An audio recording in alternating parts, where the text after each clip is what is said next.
নমস্কাৰ, good morning সকলোকে। তো মই জগদীশ, মোৰ চেনেলৰ প্ৰথমটো মিনি ব্লগ সকলোকে স্বাগতম। তো আজি মই যিহেতু এতিয়া ৰাতিপুৱা, তো মই আজি অলপ সোনকালে দোকান আহিলোঁ। তো দোকান আহি কিনে অলপ চাফ চিকুণ কৰিলোঁ। তো এয়া চাব পাৰে আমাৰ দোকানৰ ভিতৰত, এই ভিতৰটো দোকানৰ ভিতৰটো। তো যিহেতু আজি হয়তো সকলোৱে কিছুমানে গম পাইছে, হয়তো কিছুমানে গম পোৱা নাই। তো আজি যিহেতু HS ফাৰ্ষ্ট ইয়াৰৰ নতুন এডমিশ্যন হ'ব আমাৰ জ্ঞানপীঠ মহাবিদ্যালয়ত। তো আহিলেই হ'ল যিসকলে আমাৰ জ্ঞানপীঠ মহাবিদ্যালয়ত মানে অনলাইন কৰিছিল এডমিশ্যন। তো আজি এডমিশ্যন হ'ব, সকলোৱে আহিলেই হ'ল। তো আজিৰ পৰা ষ্টাৰ্ট হ'ব।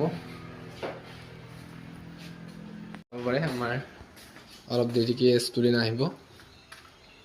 তো এইখন কলেজ।